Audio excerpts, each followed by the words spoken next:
ഇനി മുതൽ ഗോൾ കീപ്പേഴ്സിന് 8 സെക്കൻഡിൽ കൂടുതൽ ബോൾ ഹോൾഡ് ചെയ്യാൻ പറ്റില്ല.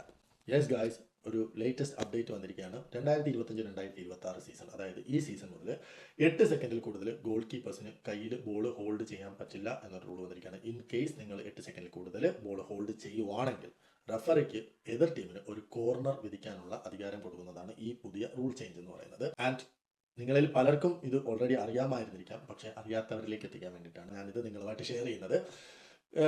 കഴിഞ്ഞ സീസൺ വരെ ഒരു 6 സെക്കൻഡ് റൂൾ ഉണ്ടായിരുന്നു. അതായത് ഗോൾ കീപ്പേഴ്സ് 6 സെക്കൻഡിനുള്ളിൽ ബോൾ റിലീസ് ചെയ്യണമെന്ന്. ഇത് റിപ്പീറ്റ് ആയിട്ട് വയലേറ്റ് ചെയ്തുകൊണ്ടിരുന്നു കഴിഞ്ഞാൽ ഗോൾ കീപ്പറിന് ഒരു യെല്ലോ കാർഡ് കൊടുക്കുകയാണ്. ഇത്തവണ 8 സെക്കൻഡ് ആക്കി. അത് മാത്രമല്ല, നേരെ ഒരു കോർണർ കിക്ക് അവാർഡ് ചെയ്യുകയാണ്. പിന്നെ ഇത് റിപ്പീറ്റ് ചെയ്തുകൊണ്ടിരിക്കുകയാണെങ്കിൽ, ഈ 8 സെക്കൻഡ് റൂളും വയലേറ്റ് ചെയ്യുന്നത് റിപ്പീറ്റ് ചെയ്തുകൊണ്ടിരിക്കുകയാണെങ്കിൽ റഫറിക്ക് ഗോൾ കീപ്പറിന് യെല്ലോ കാർഡ് കൊടുക്കാനുള്ള അധികാരമുണ്ടെന്നും ഈ റൂളിൽ പറയുന്നു.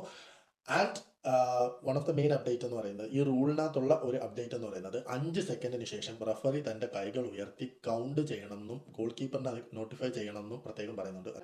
ഏതെങ്കിലും ഒരു തരത്തിൽ എതിർ ടീമിന്റെ ഒരു പ്ലെയർ നമ്മളുടെ ഈ 8 സെക്കൻഡിനുള്ളിൽ ബോൾ റിലീസ് ചെയ്യുന്നതിൽ നമ്മളെ ബ്ലോക്ക് ചെയ്യുവാണെങ്കിൽ അപ്പം റഫറിക്ക് നമ്മളുടെ ടീമിനെ ഫേവർ ചെയ്തിട്ട് ഒരു ഫ്രീ കിക്ക് അവിടുന്ന് കൊടുക്കാമെന്നും ഈ റൂളിൽ പറയുന്നുണ്ട്. അപ്പം ഈ ഒരു പുതിയ അപ്ഡേറ്റ് 11s കളിക്കുന്ന സെമി പ്രൊഫഷണൽ ഗോൾ കീപ്പേഴ്സ് ഉണ്ടെങ്കിൽ മനസ്സിൽ വെച്ചേക്കുക. സോ ഈ ഒരു അപ്ഡേറ്റിനെ പറ്റി പറയാനായിട്ട് വന്നതാണ്. That's all.